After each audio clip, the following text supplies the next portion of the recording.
JTV crew, salute, what's good, yo? Big salute to Sarata AS, hit me in the comment section and a few others to check out Indonesia geography. Now, before I dip into this video, what do I know of Indonesia? I don't know much. I'm guessing Indonesia is a big island. I'm guessing it's in, I'm not sure if it's Macronesia or Micronesia. I get confused between the both, cause like there's one, I think it's Macronesia, that's like the islands of Azores, Madeira Islands, Cape Verde and Canary Islands. I think it's Micronesia. No long talking, I want to get straight into this, and today we don't have to whisper because no more as I can, unlike the other Lost Geography Now that y'all checked out, I had to whisper kind of ish in that. Further to the family crew, let's get straight in. So everybody, so if you don't know anything about Indonesia, basically all you have to know is that it's kind of like the Hawaii of the Muslim world, but it's like huge. It's like the biggest state, and with orangutans, and that's it. Just I like the sound of that already. No punchline. Sold it to me. Just go to the intro song.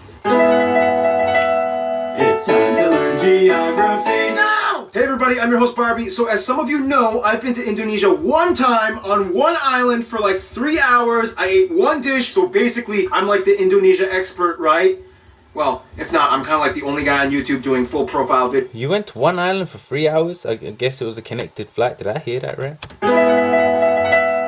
It's time to learn geography now! Hey everybody, I'm your host Barbie. So as some of you know, I've been to Indonesia one time on one island for like 3 hours. I ate one dish, so basically I'm like the Indonesia expert, right? Well, if not, I'm kind of like the only guy on YouTube doing full profile videos like this. So for now, you'll just have to kind of deal with me for like the next 12 or so minutes. Woohoo! Default! You look like you be hitting up the gym now, bro. So you've improved with the cut, and now you're hitting up the gym. That's tough. Alright, so again, if you don't know anything about Indonesia, it's basically like if the Middle East and South Asia had an incredibly colorful, loud, somewhat explosive set of babies. Like thousands of them. Okay, that doesn't really help. First of all, Indonesia is the world's largest archipelago nation, located right where the Indian Ocean meets the Pacific Ocean on the incredibly clustered set of islands, making 6 countries known commonly as Nusantara, or the Malay Archipelago. Indonesian Archipelago. Sure, whatever makes you happy. Indonesia actually has land borders with 3 of these countries, East Timor, Papua New Guinea, and Malaysia. On the big East Timor, don't they speak Portuguese there? I thought East Timor was an African country / island. Bro, I'm confused right now, bro. Biggest island, Borneo, or Kalimantan, which is one of the world's only 2 triple split nation islands, the other one being Cyprus. Although technically if you include the UN buffer zone, it's kind of like 4 entities, but the UN isn't a country, whatever, just watch the Cyprus episode. The country is divided into 34 provinces, 5 of which have special administrative statuses, with the capital and most populous city, Jakarta, located on Java, the world's most populous island with nearly half of the entire population of Indonesia in it. The largest cities after Jakarta are Surabaya. I guess it's not in Micronesia or Macronesia, one of the two. I thought it was. Both located on Java Island, and Medan located on Sumatra. Jakarta Soekarno Hatta International, Bali's Ngurah Rai International in Denpasar, and Surabaya's Juanda International. Now here's where things get a little speculative. Today there are still arguments claimed as to exactly how many islands Indonesia has. The National Coordinating Agency for Surveying and Mapping says Indonesia has about 13,500. The National Institute of Aeronautics and Space Agency says that it has about 18,300, whereas the Indonesian government claims about 17,500. But wherever the point is, there's a lot. That is a lot of islands. I bet not even the Indonesian people have hit up every single island. I mean, can you hit up a few of the islands? I don't know. Of them are permanently inhabited. You would think they are the country with the most islands, but surprisingly Finland and Canada beat them. But a lot of their islands are kind of like little islands in the lakes. So does it really count?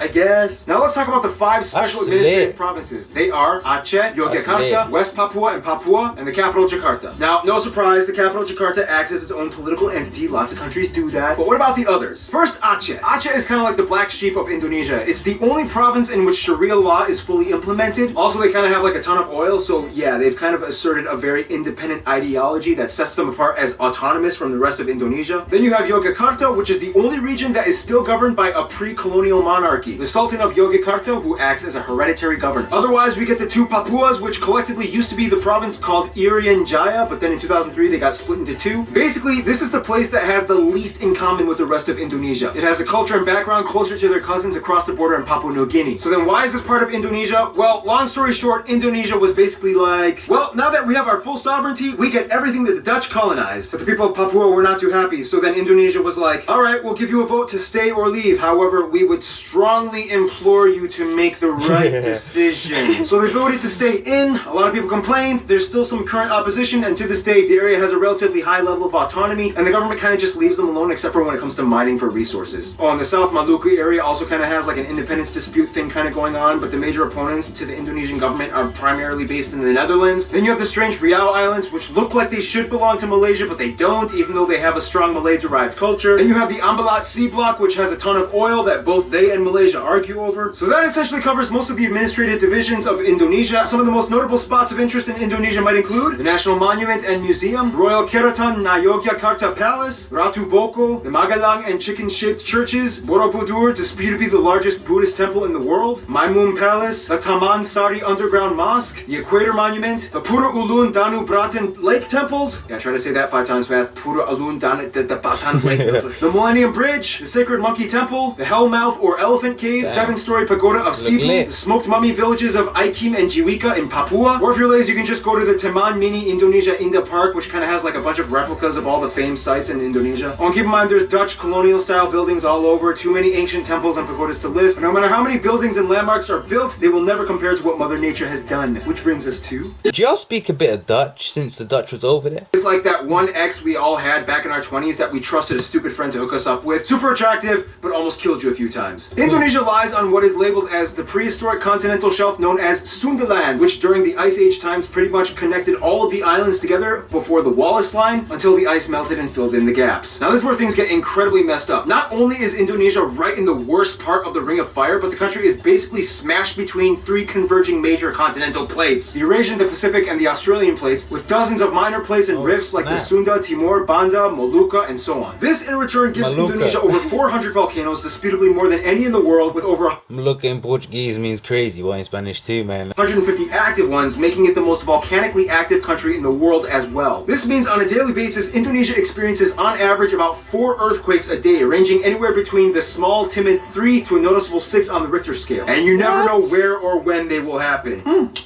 Chilling, Nonetheless, volcanoes can be a good thing, especially oh shit, bro. On a serious note, like, most times that I have heard of the Indonesia was on TV for like, you know, volcanoes or like extreme weather. As the warmer, humid climate allows moisture and minerals to coalesce, creating some of the most fertile land on the planet. This is why places like Hawaii and Iceland are so radically different despite both being volcanic islands. In the end, Indonesia got blessed with a flourishing abundance of flora and fauna, the second highest concentration in the world after Brazil, many of which being endemic species like the Rafflesia arnoldi and the Titan arum, the largest flowers in the world, which each smell like rotting corpses. And at over 180, they also have the... Bro, no cap, freaking hell, man. That reminds me, freaking hell, when I was going on my coach to freaking Wales, we done a stop at Bristol, right?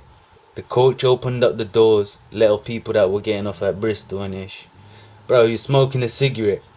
And I think these people in Bristol were getting on the coach to go to Wales as well.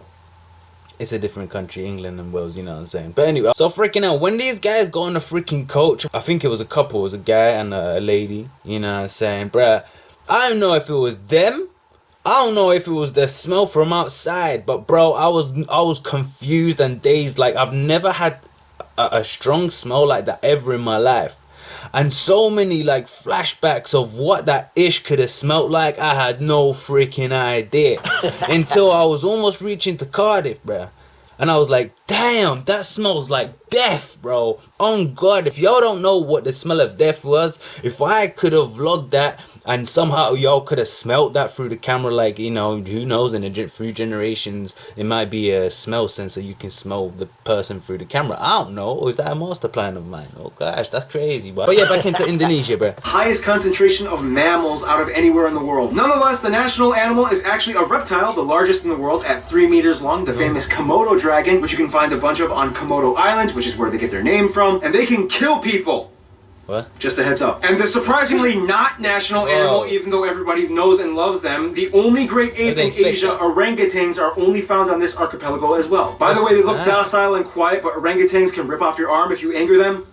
so don't. Otherwise, the largest mountain, This Puncak guy. Jaya, is located in the east Bullshit. in Papua. The longest river, the Kapuas, flows on Kalimantan, or Borneo Island, starting in the east, emptying into the South China Sea. The largest lake, as well as the largest volcanic lake in the world, Lake Toba, can be found on Sumatra. This is also the site of the largest speculated volcanic explosive eruption on Earth that essentially created a worldwide volcanic winter. The eruption was so big that you can literally observe ashes from the explosion that went as far as Malawi in East Africa. Remember, guys, Mother Nature is beautiful, but if she wants, she can kill you. Was that the volcano that erupted a few years back and it created an ash cloud over like the whole part of Europe, and it went all the way to like England, UK, and like the planes couldn't fly because of these, you know, clouds made of the volcano could have done something to the engine, so it was grounded for a few days, almost a freaking week, bro? Was that the freaking volcano? That kind of cloud-ish? Bro, that was nuts, man, if that's the one, bro.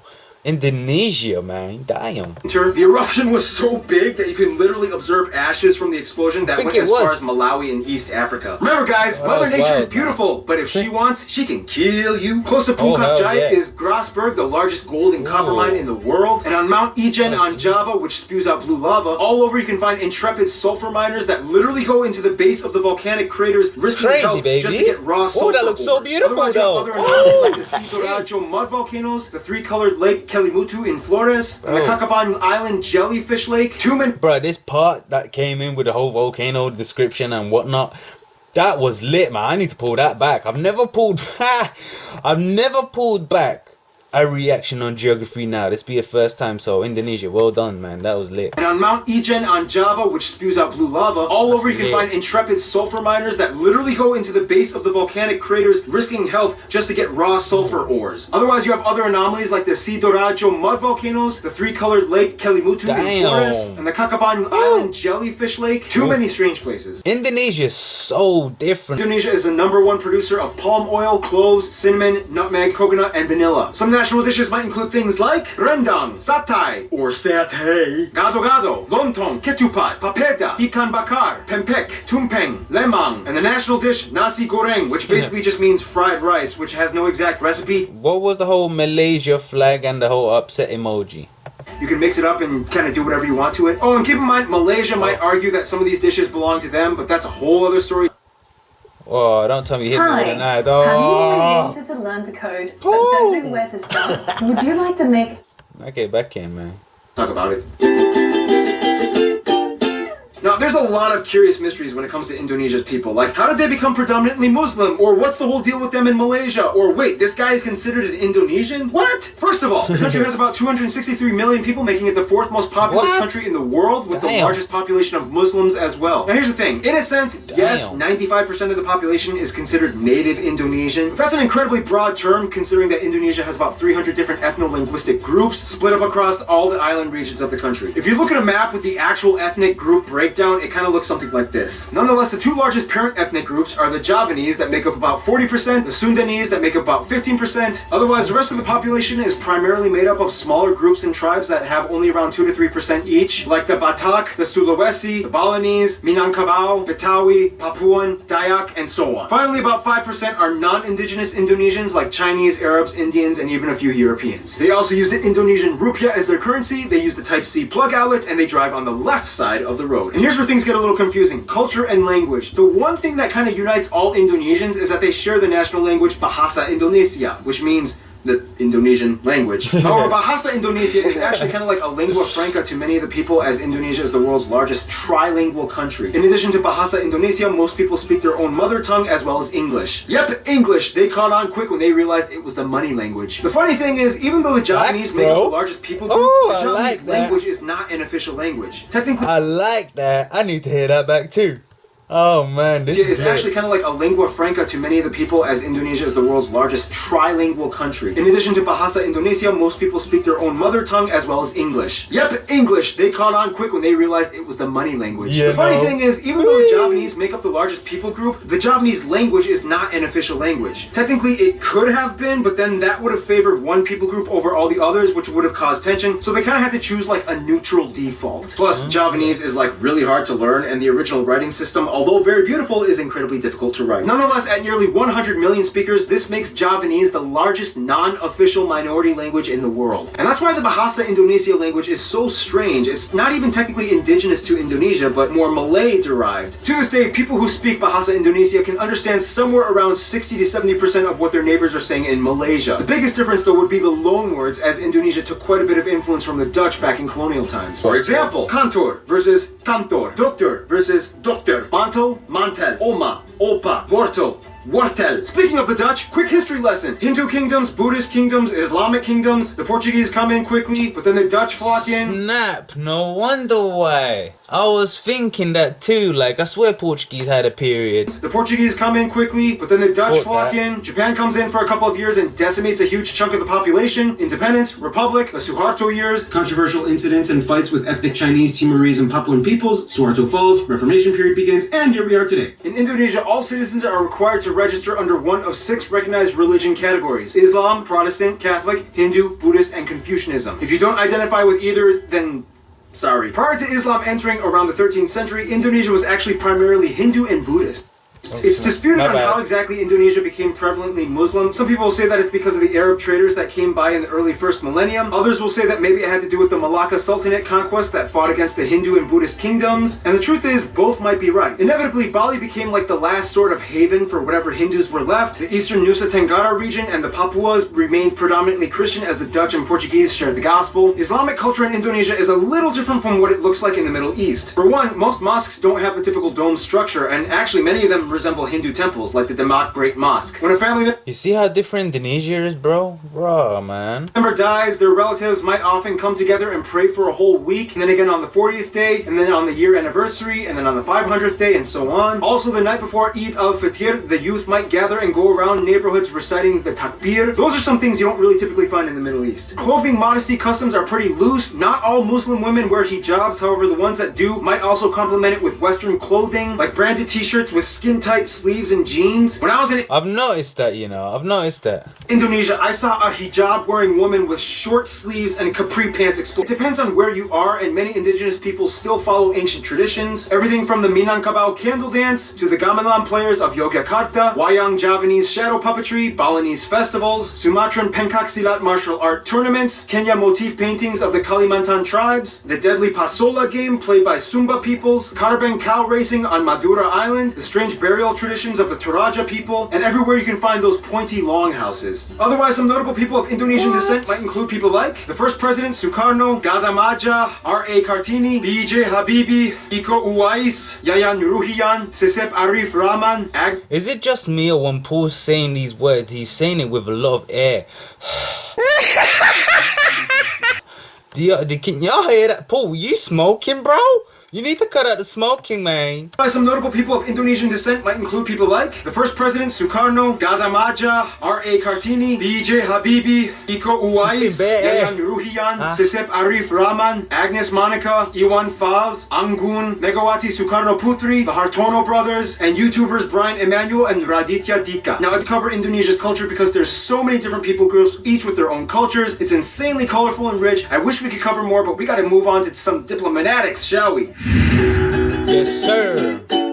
Okay, so Indonesia is basically like the kingpin of Southeast Asia with the largest population and economy, as well as being a member of the G20. Therefore, they know how to manage relations. First of all, the rest of the Muslim nations in the Middle East generally get along with Indonesia as they see them as kind of like their strange Asian cousins. Indonesians make up the largest group of pilgrims for the Hajj in Mecca. However, there has been some controversy with Saudi Arabia in regards to migrant worker abuse and death sentences. Since then, Indonesia dramatically decreased its expat programs. The US, the Netherlands, and Australia are kind of like their biggest non-Asian supporters. In addition to trade and business, the US played a huge role in Indonesia's independence, and they worked closely during Cold War times. The Netherlands still holds close ties to Indonesia despite post-colonial bitterness. Plus, tons of Indonesians live in the Netherlands. To this day, they have the second largest population of Indonesians outside of Indonesia after Malaysia at nearly 2 million. Australia gives some of the most aid to Indonesia, especially after catastrophe incidents. And even though there are some controversies involving immigration and attacks on Australians abroad, they still share close ties generally. Now, Indonesia and Malaysia are kind of like the Colombia and Venezuela of Southeast Asia. I thought the Portuguese would have had some, you know, a piece or a part of, you know, with the Indonesian connection still today, or maybe you just forgot to mention it was too much to say. Twins separated at birth and have a strange love-hate relationship. Malays accuse Indonesians of stealing their culture and language. Indonesians accuse them of not being grateful for all their help during war times. But when they actually meet up as people, it's like they're totally brothers. Nonetheless, most Indonesians I talk to have said Japan is probably their best friend, which is funny because Japan kind of really messed things up during World War II. Nonetheless, they've moved on, and today Japan makes up the largest export I wouldn't have expected that, man. Something very different. partner. Tourists flock in year-round, and the two have been building each other up for over half a century. In conclusion, Indonesia's people are very much like their islands, numerous with lush, colorful, strange diversity. Sometimes a cyclone, earthquake, or volcano of controversy erupts, but at the end of the day, they still flourish together as one. And there we have it, yo. It is very versatile and diverse. Indonesia is just something different almost every single day. Family crew, thank you very much for watching. I'ma see you on another day's upload. You know how that goes. I'm out.